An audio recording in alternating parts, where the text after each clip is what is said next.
Okay, it's 9:30 on the dot here in London, and we've got a really fantastic session. I'm so passionate about this session. I can't wait to get started. The session today is called From Me to We, the Future of the NHS as a Social Movement. And we're joined by two fantastic presenters who really know this area and is going to share some fantastic insights with us. Jeremy Scriven and Jacqueline Del Castillo. I'll just move on. So, as you know, if you have joined us for the first time here, please use the chat box to ask the presenters any questions that you have, or just to comment on how the session's working for you, or if there's new concepts that really chime with you. Tell us what that looks like, tell us what that feels like, and share your practice and signpost us to things that are happening in your world. So please tweet using hashtag EdgeTalk and the handle @School for Change and @Horizons NHS. So please stay in touch with us and use the hashtag EdgeTalks and the @School for Change @Horizons NHS. So, hello, my name is Janet Wildman. I'm going to be the chair for the session today, but I'm also joined, more importantly, by my colleagues, Lee Kendall, who's going to be also looking at the Twitter monitor today, and our technical host today is Paul Woodley. So thank you to the team at Horizons who really sort of make sure that these sessions run really smoothly for us. So without further ado, I really want to bring into this space Jeremy Scriven. I've been speaking to him over the last couple of months, and we've been sharing some interesting stories. He's from Emotional Economy, and he's going to be sharing with us the latest thinking from Australia. How can we build a culture, a social culture in organisations, and how can we really start to be authentic when we talk about social movements? So I'm just going to hand straight over to you, Jeremy. Thanks, Janet. Good morning, everybody. It's really good to be here today, and it's a little bit chilly here. I'm sure it's a beautiful day in the UK, and it's morning there, so it's going to be a great day. So I wanted to talk a little bit about the future of the NHS as a social movement. And I want to share this idea with you that social is not digital. This idea of social media, is a bit of well, there's something wrong about that term. It's actually about social. But social is not digital. I've been writing in this space now for the last 2 or 3 years, and the idea that the digital, which is this extraordinary technology we have now around data, around information at scale, is about the what and the how of things, and most of the conversations that are going on in organisations now are around the data of things, the Internet of Things. They're about the what and the how. But we're also seeing a significant opportunity which is probably not being realised in its full potential yet, because the reality is that most people are not really engaging with the potential of digital, because we're starting with the what and how rather than what I believe we should start with, which is the why of things. And what social does, social media, the conversations and the connections of people having every day on social media, what they do, what it does, it satisfies the human need to be engaged from the heart, to contribute social good as part of collaboration around a common cause. And I want to unpack a little bit around this in the next 20 minutes or so. I want to introduce you to Trevor Haynes. Trevor Haynes is the CEO of Acivico. Acivico is the private company set up by Birmingham City Council a few years ago to take their construction, their facilities management and design development planning business into a private form. Now, Trevor is what I call a social native. He doesn't come at these new technologies from the perspective of digital. He comes at these from the perspective of being an authentic player on social media. He and I are both about the same age. We're both baby boomers, but for some reason, both of us got this idea that somehow what's happening in social is a new conversation that is enabling people to reconnect around something that's bigger than simply the idea of work as being about producing things or about money or about efficiency. It's actually about an idea of social good. And Trevor's been aware for some time that his young workforce is somehow different in the kind of conversations they're asking about work and their careers than perhaps he and I did years ago. These young people are asking questions around why and around their contribution, what it means to make an impact in society around social good. Now, I've been working to develop a course called Becoming Social over the last 2 or 3 years because I became aware that this idea of social good will be at the heart of the future of work. I put a hashtag out there about 4 years ago called the Future of Work, or FOW. And for me, the future of work was the idea of restoring wholeness in work, the idea of restoring the heart in work as well as the head.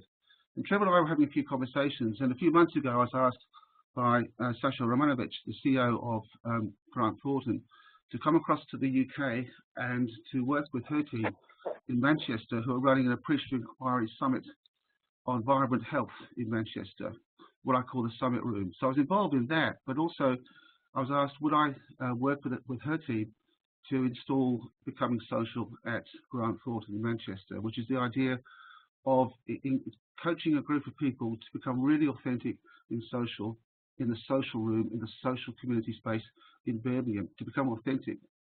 Trevor became aware of this, and he in turn asked me to come across to Birmingham in March this year to install Becoming Social at Acivico, which is interesting because the first time this has been done in the UK in a commercial business other than Grant Thornton was in fact in a design construct public sector company.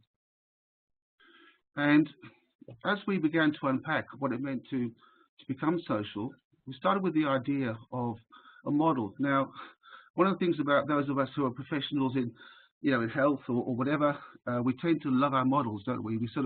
We're a bit modeled out these days, but I thought we'd better start with a model. And I don't know, you're probably familiar with the work of Eric Kuhlman, but Eric is a world thinker on the impact of social media on business and in fact on the Internet of Everything. And he talks about how we're moving from the 4 Ps, which is the classic idea of B2B, to the idea of what he called the 4 Cs, creating, curating, connecting, and culture. I added a 5th one called community. And it was this kind of construct we took into a room for a week with some lovely people at Acivico in Birmingham to unpack what it meant to be authentic on social media and to develop, if you like, the idea of being hosts of the Birmingham Community Social Room. So creating is the idea of bringing into existence from #me to #we imagination. In other words, social media, and here's the idea, the big idea, one thing I want to share tonight is that a social movement does not start with an institution. You cannot start a social movement inside an institution. If you come at it from the perspective of an institution, it comes from the individualness of things and moves from the individual me to we. So social is about creating something. It taps into the human need to create. Curating is the idea of finding, organizing, and contextualizing information for others.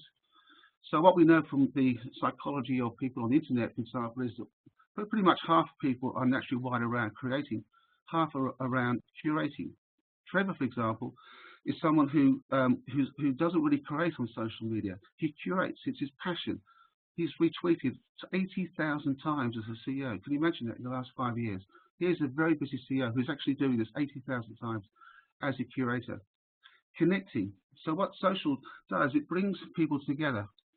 And the root of co, and it's certainly used now with collaboration, means 2 things. It means together, but it also means equal. So the idea of if you say to people, what does collaboration mean? It means together, yes, but it also means equal. So here's an idea. A social movement equalizes. We all get on Facebook, we get on Twitter, we get on LinkedIn, but we get on those platforms as equal players. There's no hierarchy. Social is also about culture. And culture comes from the root word colere, the Latin word meaning to tend the earth, to identify with what gives life to human systems and to humanity at its best. So in the social room, we've deployed the appreciative inquiry conversations around what gives life to Acivico, the company at its best, what gives life to people when they're feeling most engaged with their work and their community. That's the last one, community. The idea of social as being something to do with community, something to do with a commune or community of people who are distinctly connected. It's connected very much with the word citizen. As a quick overview, there were 4 conversations that we went through on the Becoming Social syllabus. The first was an introduction to becoming social. So what we did, we asked each person in the room a question, which was, if you could change something for the better using social media in your community, and to do this at scale by collaborating with others, what would it be? And I'll come back to that in a minute, because it's an amazing conversation. Every single person in that room came up with a story that mattered to them. Very different from the idea of an institution which has a vision that's put together by the CEO and by some executives who then throw that down to people. This was very different. This was individual out. Every single person in that room had an opportunity to share what they really cared about. And then we moved to the idea of identifying people's natural strengths. So I deployed a technology called DNA behavior, which picks up individual wiring. So we customized the conversation around how every single person would engage on social media, taking their why through who they are. And then we imagined a future story, a story in which the collective strengths and the collective visions of these individuals became an Acivico conversation around how they could collaborate on scale for social good. And the 4th conversation was around how we actually created the social room for Acivico, around create, curate, connect, culture, and community.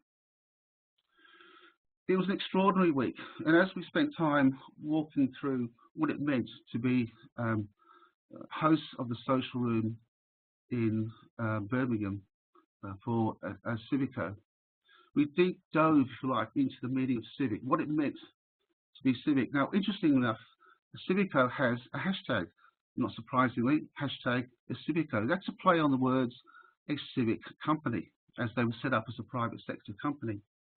But as we moved deep into a deeper and richer human conversation around this stuff, what we discovered was at its depth, being a citizen meant being actively connected in your community as an individual, hashtag we, hashtag me, and as a community, hashtag we. So we also deploy the appreciative inquiry conversation around collaboration. If you could change something for the better, what would you be collaborating about, and who would you be collaborating with? But at that stage also, what is our positive core around collaboration? What is it about collaboration that we do really well? And what these guys discovered was that they were uniquely set up at their best to collaborate on complex issues and problems across Birmingham as an integrator of services across the city. So they came up with the idea of hashtag lead collaboration. So a citizen is a contributor to social good, as an individual and as a group member, from me to me, we. So what does this mean in practice? What have we come up with? Well, one person there, dear Rav Bellan. Rav Bellan is one of the facility managers there, and she was in the room that day. And she shared her story about a vision for collaborating as a social movement, because that's really what Acivico are doing. They're creating a social movement. And she told her story about how she comes to work every day, and she passes many homeless people on the streets of Birmingham.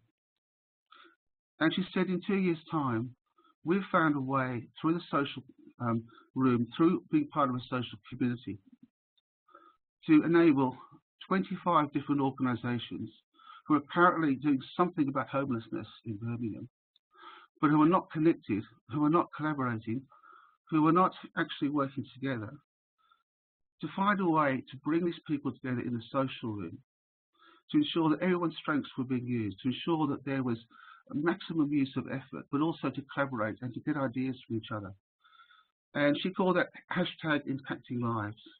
And her vision was that everyone will have a bed and a meal for 3 times a day within 2 years.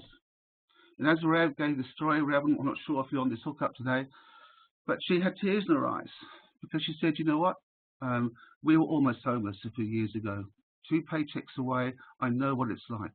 I can't walk the streets of Birmingham and go to work and not do something about this.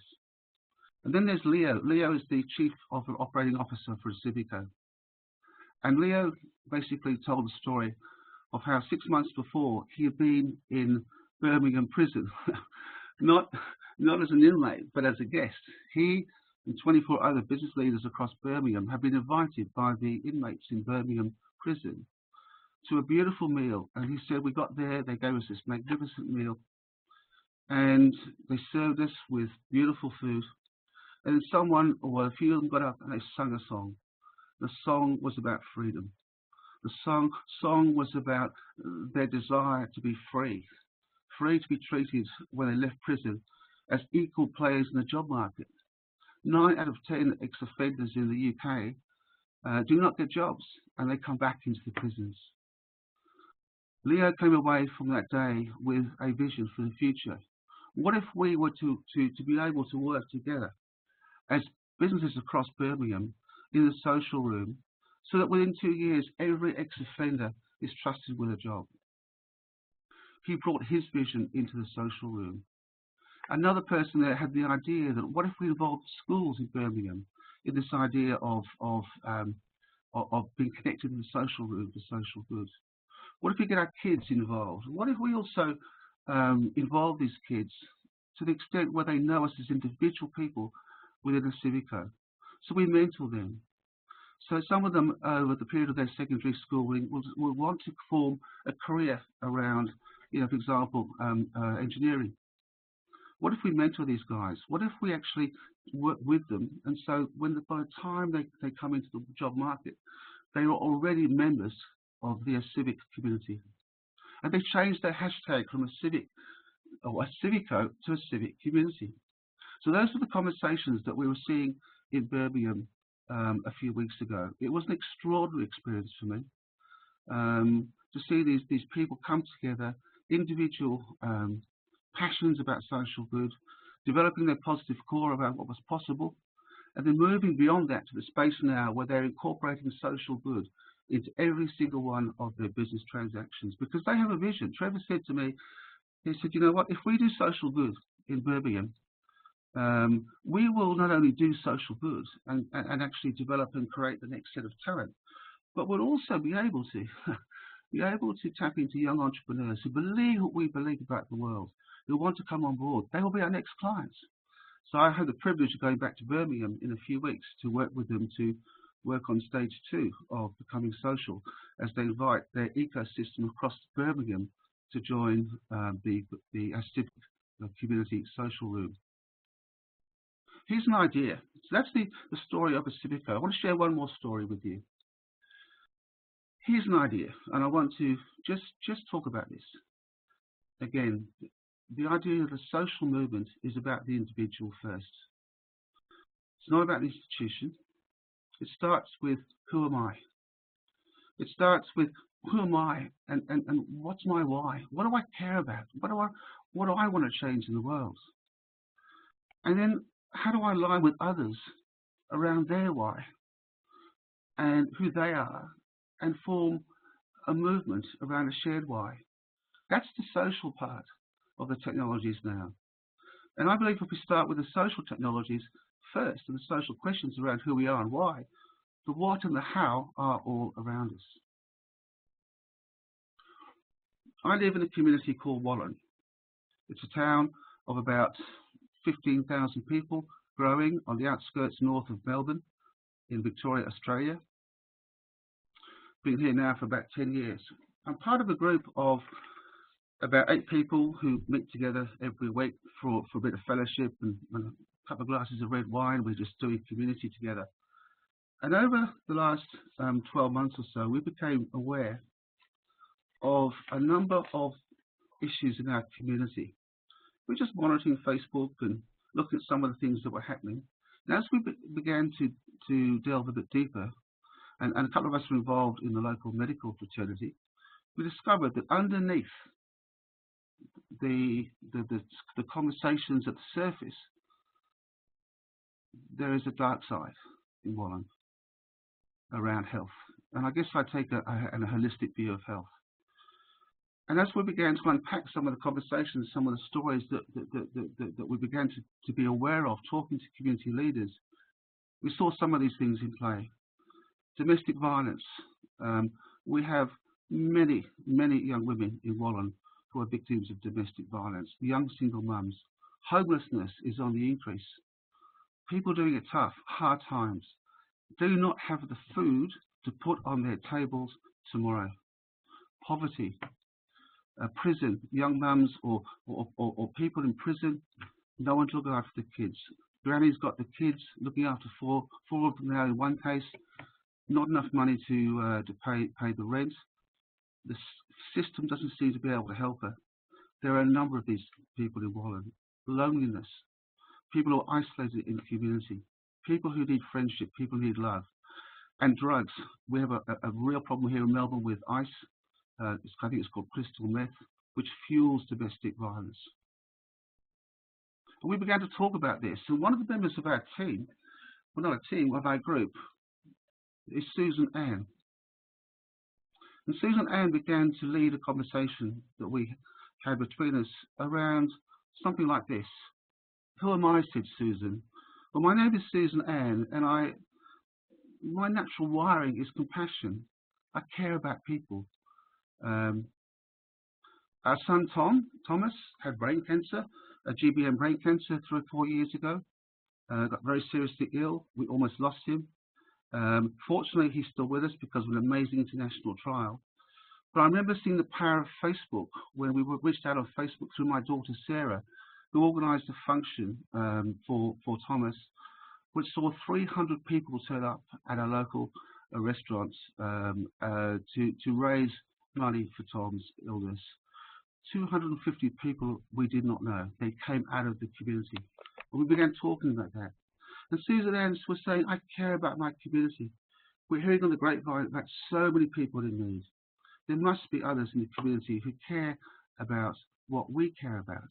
So she started with the who she is, and then she moved into the why of what it is that she wanted to connect with on Facebook and social media. And the what was really about, well, how do we reach these people? What can we do? And so we thought, why not start with food? Why not just reach out with the basics, the simple things we can do to help people? Food, clothing, the essentials. And maybe what if these opportunities to connect with people, to provide food, what if these led to the opportunity to form relationships, form longer-term connections with people? And how do we do it? Well, what about Facebook? Now, let me just show you something very quickly about Facebook. My particular passion over the last few years has been Twitter and LinkedIn. Here's the idea. Twitter and LinkedIn is for us professionals. These are the spaces where we connect our models and our thought leadership and our papers and all the good stuff that's happening. No one in our Wallan community in the categories I've just talked about are on those two sites. The conversations in the community in Wallan are on Facebook. That's where the conversations are. So we thought, what if we were to set up a group? What if we were to reach out on Facebook and just say to people, look, is anyone doing it tough out there? Would you like to privately message us? And maybe if we set up a Facebook group, we could respond. And the response was extraordinary. Within the last 9 months, we formed a group called the Love and Action Wallan Community Group. We have a small closed group called Love and Action Call Group with about 20 people on teams, so to speak. And as of 2 days ago, 800 members have now joined the open Facebook page called Love in Action Community Group. Something like 15% of our town are now involved in Love in Action. Now, I must say that this has been an extraordinary experience for me personally, because up to now I've been writing about these things, but not actually involved in one. And so to be involved in one, to go into the houses, to be able to help, to be able to connect, to be able to give has been an extraordinary experience. And to see the response from the community, because the conversation in the community up till now has been all about what are they going to do about health? What are they going to do about the situation? Oh, it's always they. But what we're seeing now is the conversation switching from they to what are we going to do? and it's tapping into a human need to give. So we're doing a range of things now, which include things like groceries, furniture, connecting people into extended families, building relationships, paying it forward, special events like Christmas. We're connecting people into counselling. The local medical super clinic is involved now. There's a number of different things that we're morphing into. Let me introduce you to one more person. Meet Sandy. Sandy is a member of our core team. Sandy is passionate about love and action. Sandy happens to be the director of nursing, or I think what in the UK we call chief nurse, for one of Australia's largest hospitals. She has 400 nurses under her care. When Sandy goes into the homes, as she's doing tomorrow and as she did last night, with other team members to reach out to those who are doing it tough, to the young mums who are struggling to feed their kids from domestic violence, to the elderly who need a loving care, to the grandmother who is looking after 4 of her children, of her grandchildren, because her daughter is in prison, and she herself, the grandmother, has got cancer. So Sandy organises a team of 20 people to provide a service for this mum, to look after the kids, to provide care for them in the 2 weeks that this grandmother is in hospital. This grandmother knows Sandy is a nurse, but she has no idea that she's the director of nursing for a large hospital. When I go into these homes and to connect with people, they call me Jeremy or Jez. They've got no idea that I have an international consulting practice. Titles mean nothing. It's all about being an equal member of community. Here's a picture of our local super clinic. This is a super clinic which has people in it called doctors and nurses. And these doctors and nurses, a number of them now are connected into our Love and Action community group, but they're connected as individuals. On a number of occasions now, we've been given the ground floor of the super clinic to do some really good stuff in there. We're going over there 2 weeks' time to see if we can get hampers made for 85 families, but new relationships and connections are forming to the point where the social workers inside the super clinic are now referring people to Love and Action for care, for love, for support, as individual to individual, and not a single piece of paperwork passes hands. It's all about community, looking after community. As I wind to a close here now, I just want to bring this together with this idea. Social movements start with individual, not the institution. A guy called Ross Dawson, who's a friend of mine, he's a world futurist. He and I were on a speaking gig together about 18 months ago for IBM across Australia. And this is Ross's slide. He said the inside is the outside now. And he's so right. I'd say a little bit more than that. I'd say the inside is the new outside. It's all about starting inside out now. Social movements start inside out. Here is a couple of questions to leave you with as I finish this. It's a great privilege to be part of the Horizons group. Horizons are doing some fantastic work on the edge of things here in the NHS. And I just looked at some of those hashtags and put this little thing together here, since this is the School for Change Agents living on the edge of things. The idea of radical. Well, here's an idea. If you go to the dictionary and look at what radical is, or the definition of radical, one of the key definitions of radical is this. It means of or relating to or proceeding from a root. In other words, it's about growing from the base of a stem. So my take on this is that the most radical thing we can do with a social movement is to go back to the stemness or the roots of things, which means to go back as individuals in our community. I'm going to challenge us in this chat room tonight with a couple of questions.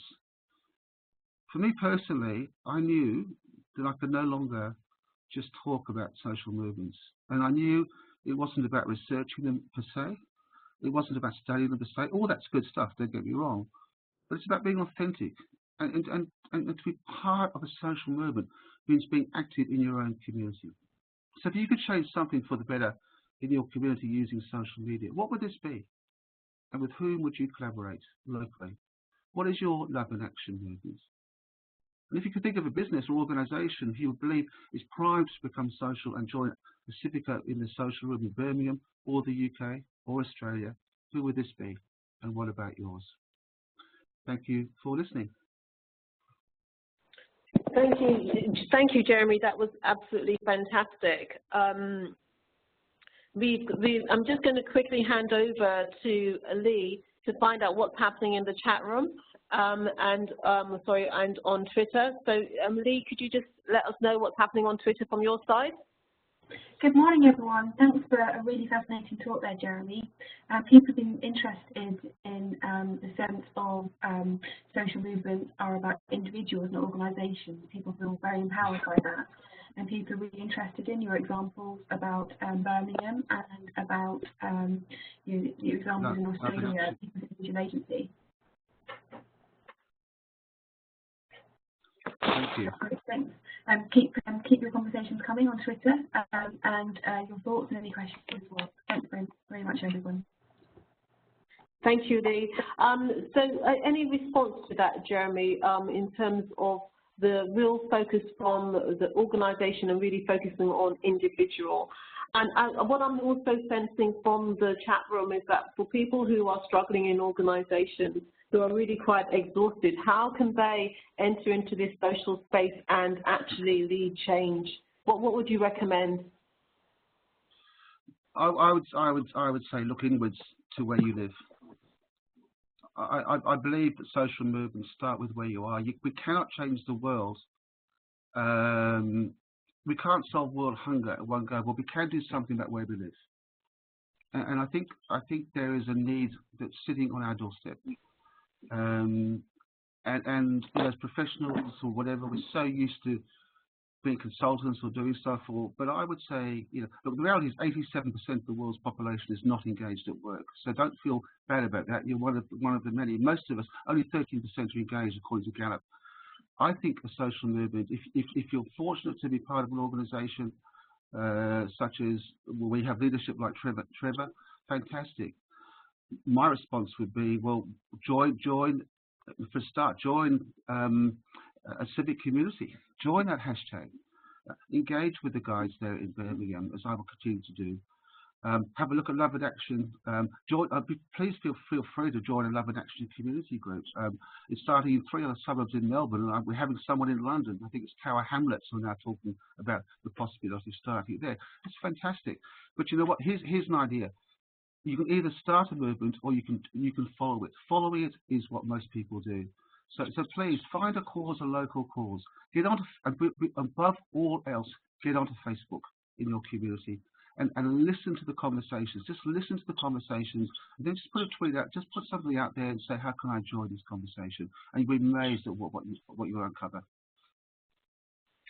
That's fantastic. Thank you for those really helpful tips. We might have to come back to you, but I just want to quickly introduce Josephine into this space now, and she's going to be, Jacqueline, who's going to be talking to us about the latest thinking around social movements in the UK and the really important work she's leading on in Nesta.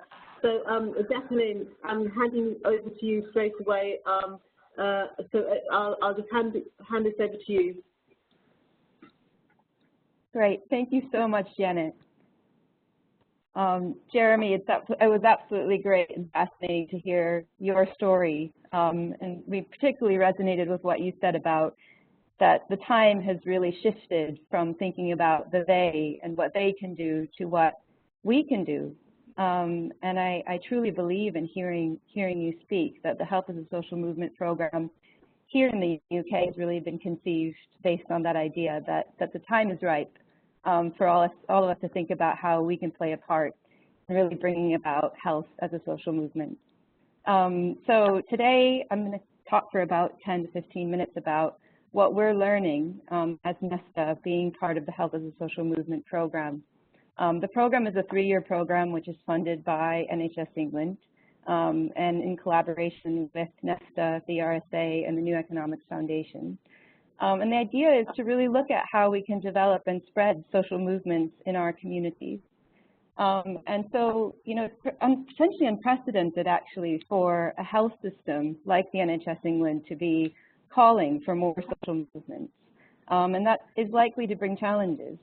And so we believe that what we're learning as part of this program can really have relevance to health systems everywhere who are grappling with the future sustainability of their health systems. So just to tell you a little bit about Nesta, we're an innovation foundation that works on bringing great ideas to life, both here in the UK and everywhere across the globe. And our health lab in particular is focused on building a people-powered health system, which has really, as many of you know, been an issue and movement across the world, is thinking about how do we make our health system more people-centered and more people-powered. And so, you know, social movements obviously is kind of, and really embodies this idea of people power, in that social movements, as you say, Jeremy, kind of deal with some of the most pressing and important issues.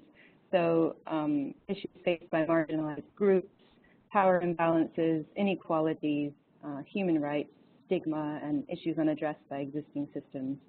And what's likely to come along with that, obviously, is pressuring systems to change. And so we know that social movements are one of the most effective forms of pressure on health and care systems. So in reaction to this particular Health as a Social Movement program, we've heard many things. So one person in particular said, you know, what does the NHS expect? Do they expect people to kind of, you know, camp outside of hospitals? Someone else said, we kill what we commission. How do we make sure that we don't kill off social movements? And I believe the person who said that, Carrie Bamber, is on the line. So hi, Carrie. So Nesta has really set out to understand what the challenges are in encouraging a productive working relationship between the NHS and social movements that happen within and outside of the system. So last September, we put out a report called The Power of People in Movement, and we proposed a need for new models of engagement between social movements and health institutions.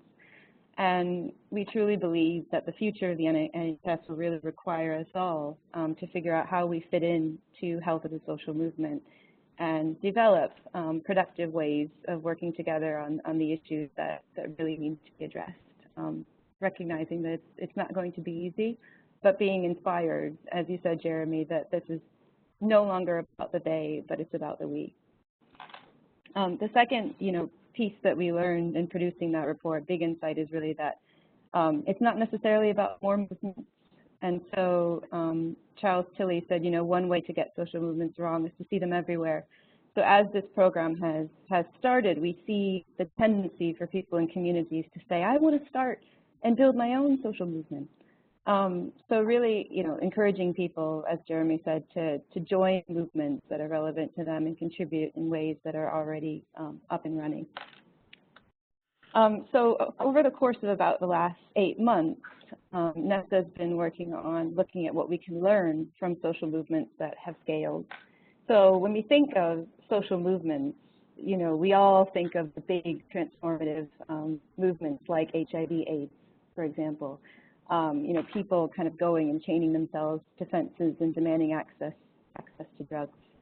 And so we wanted to study movements like HIV/AIDS, disability rights, global mental health, rare disease, and understand what can we learn about practical ways of getting to action from these movements and how they've influenced and spread across the world. So we understand that, you know, we can't define necessarily what a social movement is, but what's important is to understand how they influence, how they spread, and how they grow. So what spreads in a social movement is not necessarily a product, a service, or experience, or program like all of us are used to kind of thinking about. It's more about the vision and the set of actions that the social movement is aiming to spread. And we've all seen this curve, this diffusion curve in the context of innovation, but in the context of social movements, it has particular relevance to thinking about as any of us are running or part of a social movement and aiming to spread a vision and set of actions, thinking about what groups need to be a part of our movement to influence change becomes extremely important.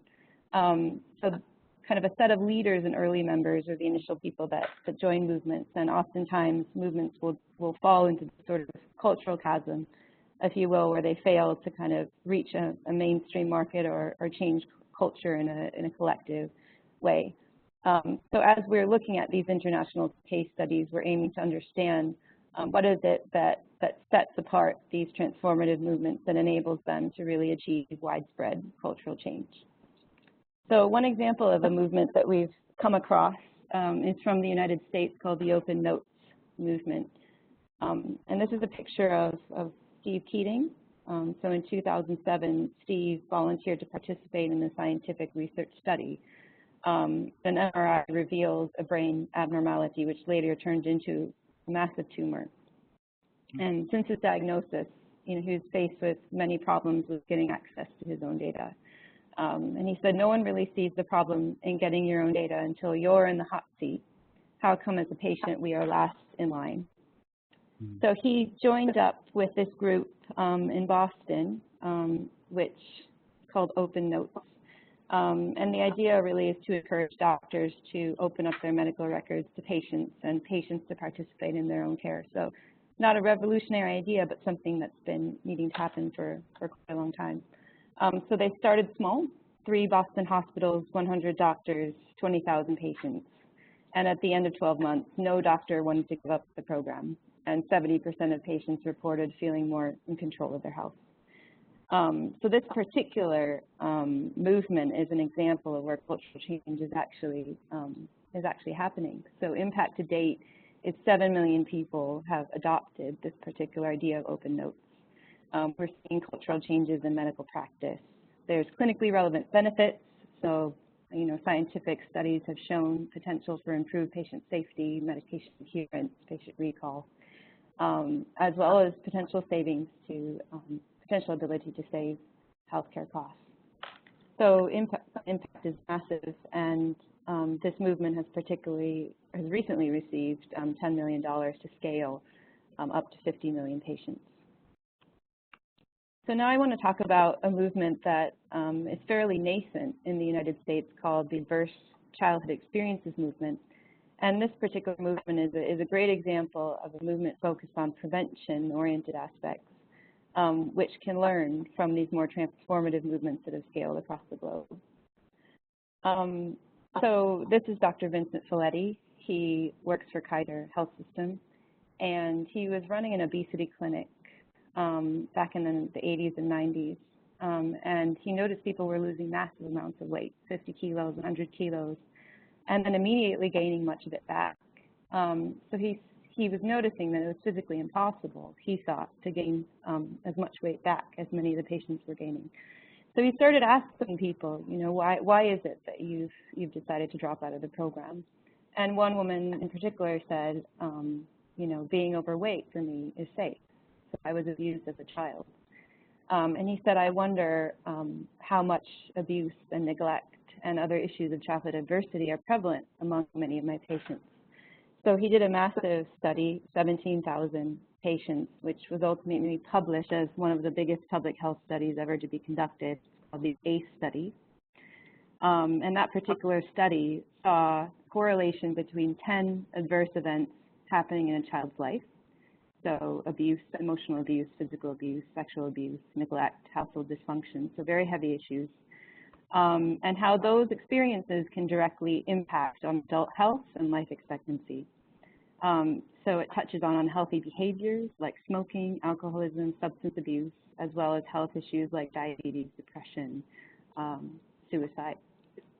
And the correlations are quite massive. So a person who has 0 adverse childhood experiences, for example, has a 1 in 16 chance of smoking, versus a person who has 4 to 10 of these adverse childhood experiences has a 1 in 6 chance of being a chronic smoker. So this is not only an issue that has to do with chronic disease, it has to do with ensuring healthy behaviors across our population. And the economics of prevention in the United States in particular, 86% of healthcare costs spent on people with 1 or more chronic conditions, which projected savings of $5.8 trillion if this particular issue were addressed. So there are many people in the United States who are part of this growing movement. It's about 15,000 people strong. In particular, Washington State is taking a lead role in coming up with interventions to address this issue. So over about a 10-year period, they trained teachers and students about adverse childhood experiences and toxic stress. Raising awareness was the focus, and learning how to translate that awareness into teachers and students working together. And they saw a 66% decrease in youth arrests for violent crime and have saved more than $1.4 billion over the course of 10 years. So this particular movement is already seeing great success, but is now saying essentially, how do we use the principles of HIV/AIDS, disability rights, global mental health to inspire us to come up with tactics and principles to encourage more people to take up this particular issue. So for our research at Nesta, we've had the chance to speak with over 30 social movement leaders who are part of the 4 kind of transformative movements that I just mentioned, with representation of over 10 countries and many, over 25 movements, in addition to those original 4. And this is just a list of some of the challenges that we've heard in our interviews so far. I'm not going to go through them all, but some of the ones that have stood out in focus groups with people here in the UK are crafting a unified message, institutions getting in the way, limited funding for movement activity and funding that is sustainable in the longer term, and ensuring the right voices are present within the movement. And this is one of my particular favorites. Someone said, we need to remember that people empower our people. And I think this is fundamental to what we were talking about today. And if the future of the NHS really is about ensuring that it's about the we and not the they, we need to all remember that all of us are people and all of us trying to do our part. And so how can we all continue to come together to make health as a social movement happen?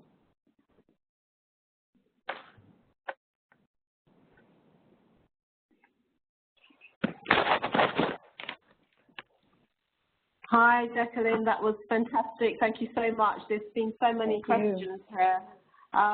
One of the questions that Sarah is asking in the chat room, she's doing a PhD like both of us in social movement, in autism, and she wants to know, is there any, how do we find out about what other social movements are out there around autism, for example?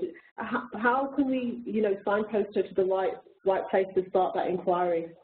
Yeah, that is a great question. I didn't mention here that in terms of the 4 transformative movements, additional movements we've studied, that information is getting produced in a report that will be launched later this year.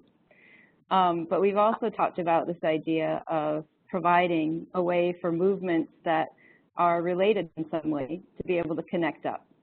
So whether that's something that this particular program produces or NHS England produces, is kind of up for discussion at the moment for how we start to facilitate groups, working on similar issues or analogous issues to connect up and potentially share resources and learn from one another.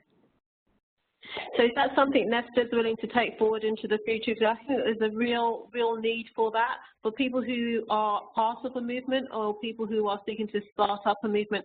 Where can they go to get that sort of support, the resources, the know-how, not just in the UK but internationally? So I'm just sort of bringing Jeremy back into the conversation about how can we make this an international, global movement that, anybody, anywhere who's really interested in supporting social movements and using health and care to bring about change can actually tap into this space. I mean, I think that's truly the golden question, is right now there isn't a way for someone in any one particular movement to connect up with other groups other than through word of mouth and connecting up digitally. So I think as us as a group, it's really up to us to think about how can we actually make that happen. It's a huge opportunity. Thank you, Jacqueline. And Jeremy, what about you? What do you think about that? Do you think that there's a need there? Well, firstly, I love the presentation. I just loved it. Awesome. Yeah. And one the thing that struck me is that the thing that struck me that from the talk that resonated with me was the idea that we are going back. We're moving into a space of the individual, and so the idea we have a little phrase we use in Love and Action here in Wallan, which we call, someone said to us, actually, how would you describe what you're doing? I said, well, I would describe it as community-based personalised care. And what that means is that everybody has to have the same access to the same information. You know, and Jack was saying before, it's basically the system up to now has not allowed the patient to be an equal player. The patient or the individual is not people do things to people.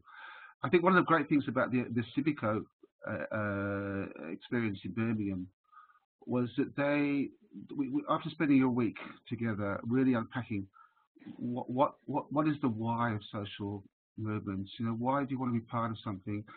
And then allowing people to understand that only a few people really want to start something up. Most people want to join something.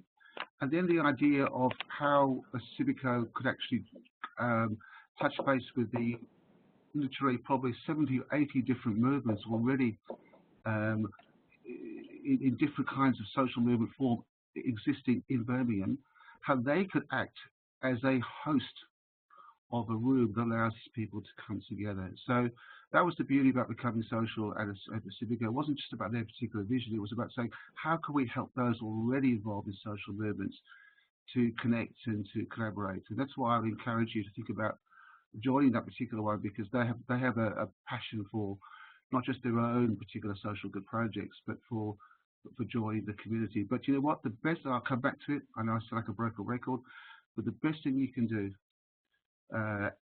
in a social movement, I think, is to start locally first. Engage your own people, and then what happens is and allow those conversations to grow on social media, because it will morph. The social tools, if they're used well, will form new collaborations and new conversations, and then be active about pursuing those. You know, when someone likes a comment, or when someone follows you on social, on the Facebook page, or likes something or suggests something, put in place the practice to be able to follow through with those and make sure you form those new connections and those new collaborations, because they actually exist. We just need to find them. Thanks so much for that, Jeremy. Over to you, Jacqueline. Were you coming in there? Yeah, I was just gonna say something actually about language, and language has been a huge kind of point that's come up as part of the Health as a Social Movement program. Is things like, do we need a common language around social movements? Does it matter to have that common language? And as we're talking about connecting up groups that are working on similar initiatives, as well as kind of creating this global health as a social movement, it's important for us not to kind of make language a barrier to action, first of all, but kind of create a way for all of us to connect up and understand one another. So curious if you or Jeremy have any thoughts there. I absolutely agree, and I can't remember the name of the guy, but he was doing a commentary. I'll find the video link and send it through. It's a great little video on how to grow and sustain a social movement. Basically, it came off a video, the Dancing Man video. You know, the Dancing Man, where he's dancing, and then it's the idea of the Dancing Man. It's not the person who gets up and starts. That's important, but it's the first follower that counts. You know, and then the second follower and the third follower. So the three principal rules are: number one, it's all about a common cause. It's the why. It's the why. It's that personal why connected to a broader why. Secondly, make it easy to follow and to duplicate. I think the challenge with institutions is that we get into our models and our complexities, and we lose people. We have a language, just like the church has a language that only church people understand. NHS has a language that only NHS understands. We're talking about the community now, and their language is the conversation of ordinary people. That's so powerful, and that resonates so much with me. I just want to go to the chat room because Helen Bevan has shared a slide deck on social movement meets co-design and participation, and recommended that everyone has a look at that. That's a free resource on SlideShare. So this has been a fantastic conversation around some of the barriers to really engaging in this space around language, culture, attitudes, behaviours, and really thinking about a new way of leading change. And I think that's where I'm really passionate about an area that I'm really passionate about. I just want to go quickly to Lee to find out what's happening on Twitter and what's happening in the chat room for you. So just quickly over to Lee. Thanks, Janet. Over on Twitter, people have really been echoing what you've been saying about language, in the sense that it's bringing it back to the common denominator that we're all people, we're all humans. Like you were saying, Jacqueline, it's all we, it's all us, there's no they, us and them. So, for example, the case of the doctor working with obesity patients, looking at what is the cause. So we're all humans, we all have our own motivation, creating that empathy. And also around, the why and the heart. It's about the heart as well as the head. People have really been excited by the concept that their own agency, people can do things themselves.